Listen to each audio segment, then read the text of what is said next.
All right, everyone. So I want to talk to you guys some more about Europe. Just recently, a head EU diplomat by the name of Joseph Borrell stated that the days of Europe being a soft power are basically over or are soon to be over, and that Europe, if it wants to be a global power, cannot be a soft power. In other words, it cannot be dependent on the United States militarily. It cannot be dependent on the United States for its security. And there was an article that was published recently by Eurocitiv, and it begins with a short quote from Borrell in which he states, quote, "Europe is in danger," unquote. And then the article goes on to say, "And the time for the bloc to be a soft power is over," EU's chief diplomat Joseph Borrell proclaimed this week as he previewed the EU's latest geopolitical endeavor. And then there is a quote from Borrell in which he says, "In a world in which everything can be turned into a weapon, it is not enough to pretend we can just be a soft power," Borrell said, referencing the crisis on the EU's border with Belarus, which would once again make clear that the challenges have long been global and that Europe can only solve them jointly. And we have been seeing this. This has been a trend, an ongoing trend that has been expanding more and more, especially since the British voted in favor for Brexit, in favor for leaving the European Union. And once the British left the EU, the idea of Europe becoming more and more independent militarily was becoming more and more of a popular trend, especially in Germany and France. And let's not forget, the idea of the euro is, in its origins, a Franco-German concept. So if anyone has the power to break down the EU, it's the French and the Germans, but it really is especially the Germans. Let's not forget what accelerated Brexit was the migrant crisis, which was facilitated by the Germans alongside their Turkish allies. Again, going back to history, World War I, the German-Ottoman alliance. That alliance is still there, only they don't call it an alliance with the Ottoman Empire. They call it an alliance with the Republic of Turkey, which really holds the same spirit of the Ottoman Empire because they still hate the Armenians and they still deny the Armenian genocide. But what we are seeing is a trend. It is a phenomena in which Europe is going from being this soft power that is dedicated to democracy and the transatlantic union to becoming a Frankenstein, frankly. Frankenstein, frankly, yeah. Anyway, it's becoming a Leviathan in which you have this pan-European bloc led by the Germans, and the Germans want to see a pan-European military force led by Germany. And this, people could sit here and say, well, they're going to be dedicated to democracy. They're going to be dedicated to NATO, blah, blah, blah. But let's not forget,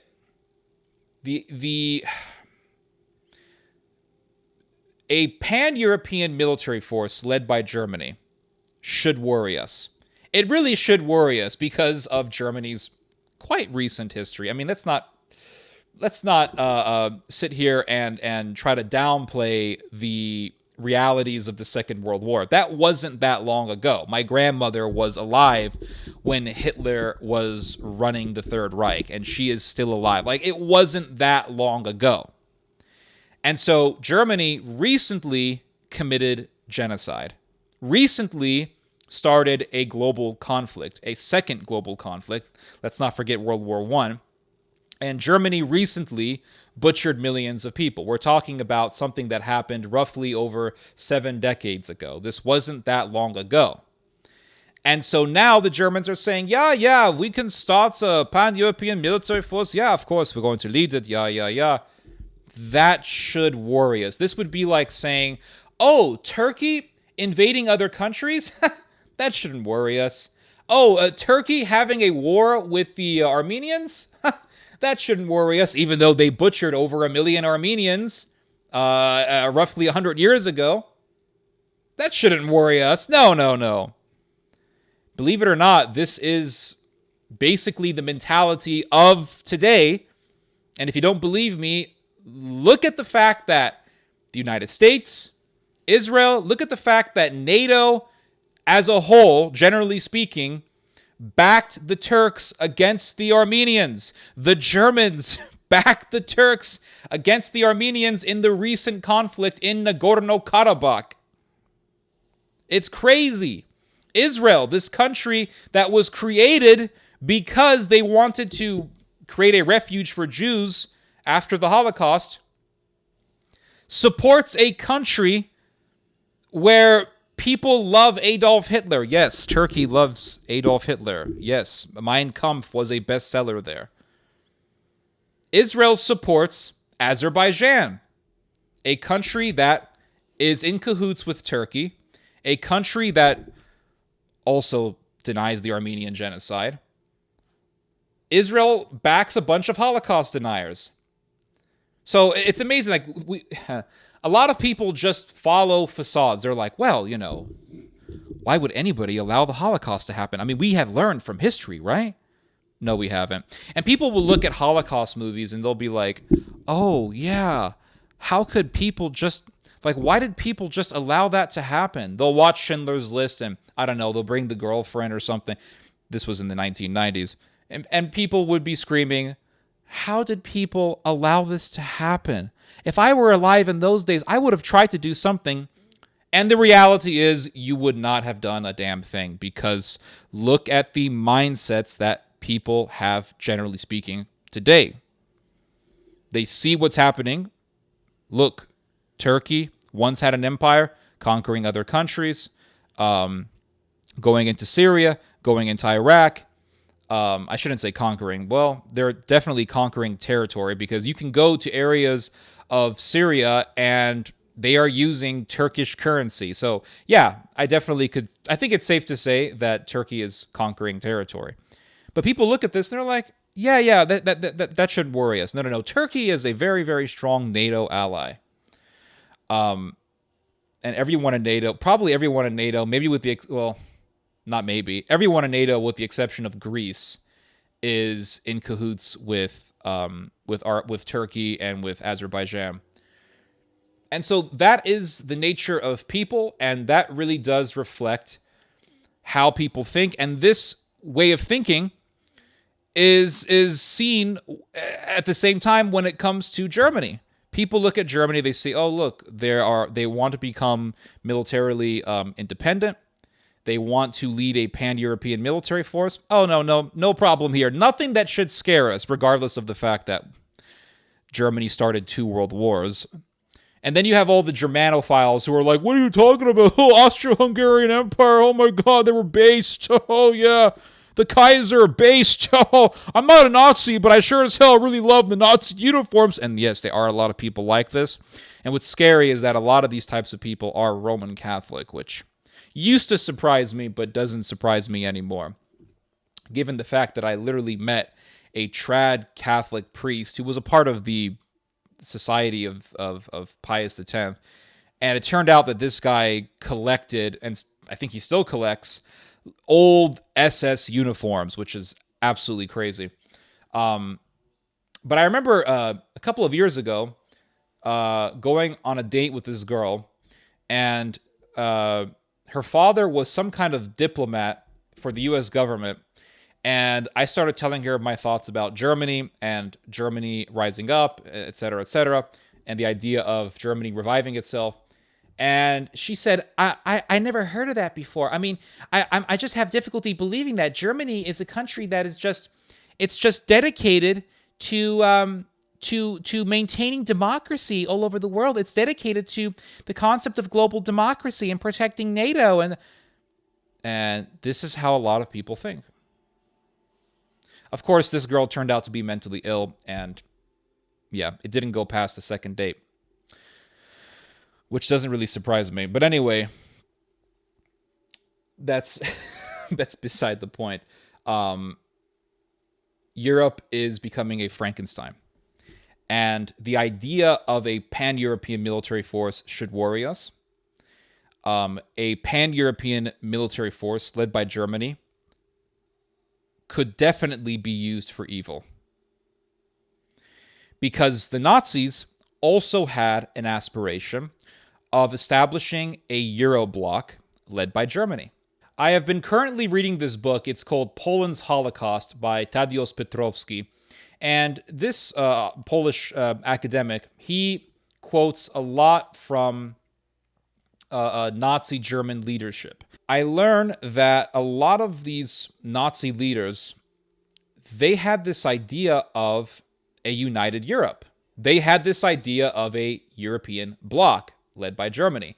And their goal or their dream was to create this pan-Euro bloc. And of course, it would be led by Germany.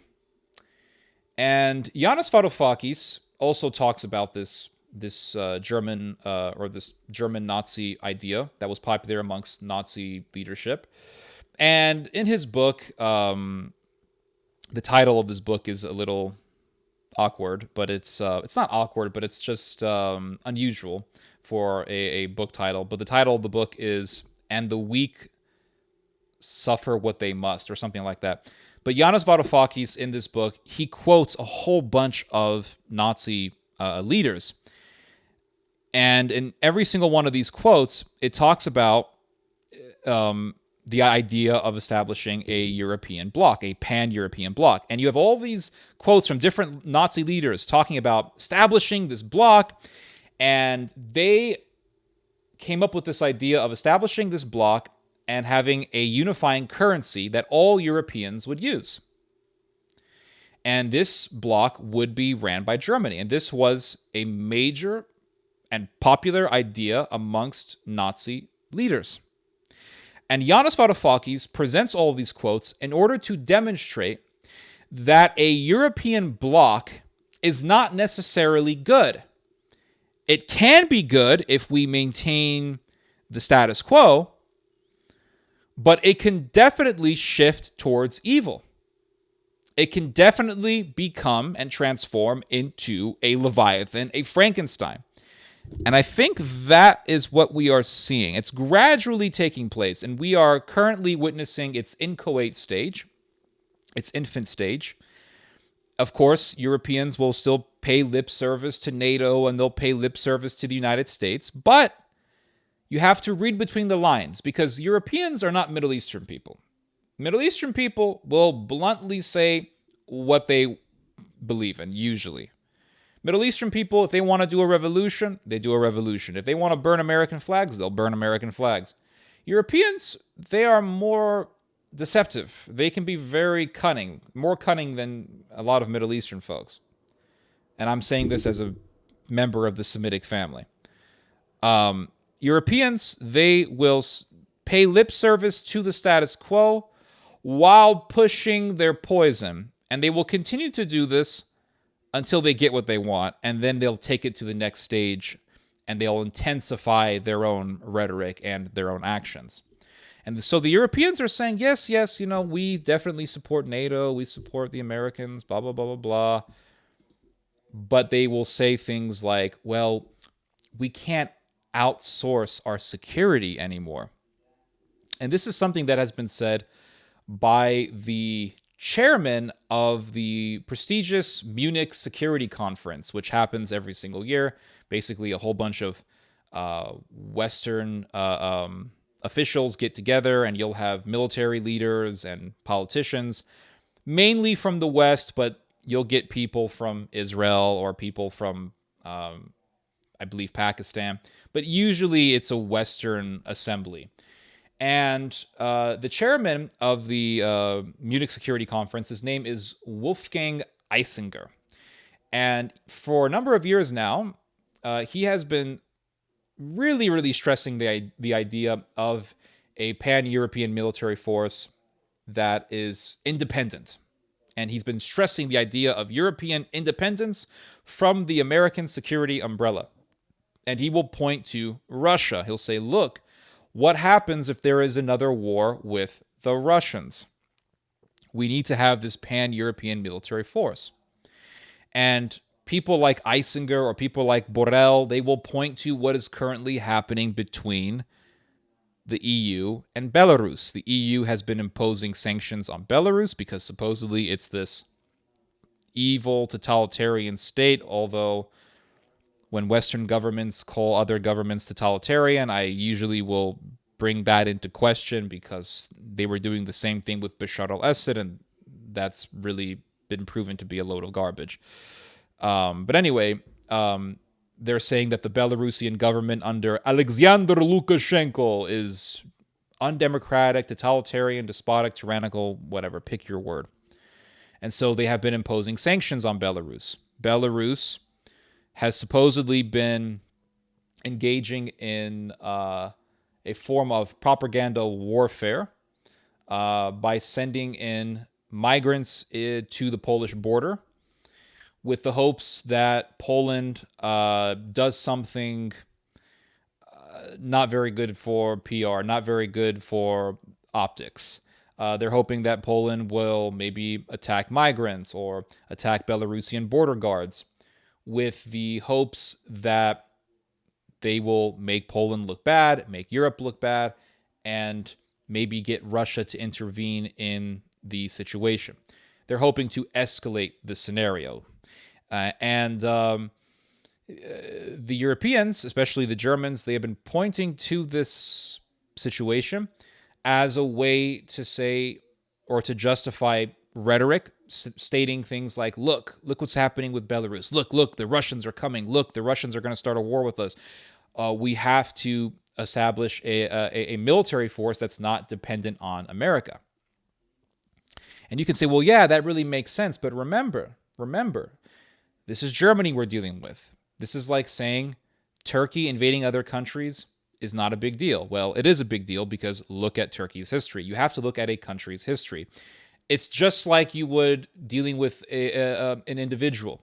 If somebody is dating your daughter and you find out that he is a former criminal and he has a bunch of jail time in his past and he has a big criminal record, but your daughter tells you that he's changed, are you really going to believe her? Probably not. But are you going to change your mind? Probably not. And you'll end up taking care of the grandkids for obvious reasons. But that's beside the point. The reality is that a leopard does not change its spots unless you have some kind of miraculous conversion. A leopard does not change its spots. And the Germans, they are a people who generally believe in evolution. They are a people that generally believe in the ideology of Darwin. And as long as you have that there, you have the dangers of violent, vicious nationalism. We have learned this from 2 world wars. In World War I, the Germans believed that they were superior to the Slavs, and they believed that they were in some kind of a cosmic war between the Germanic race and the Slavic race. And in World War II, that ideology was brought up to third gear, and they believed that they were superior to the Slavs and they had to annihilate the Poles, etc. We have all heard this history.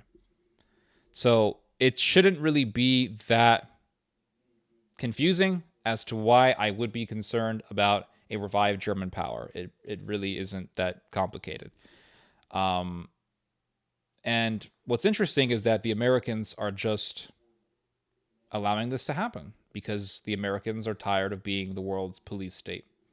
So as America self-isolates, other regional powers begin to revive their own military strength and they begin to expand. And we have already been seeing this with Turkey.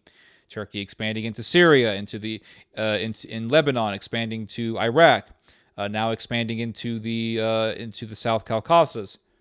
We're already seeing it. We are watching history in the making, and we are seeing Europe transform from being this soft power, this bloc that is dedicated to the transatlantic union, to becoming a Frankenstein. Anyway, you guys just heard some theology. God bless.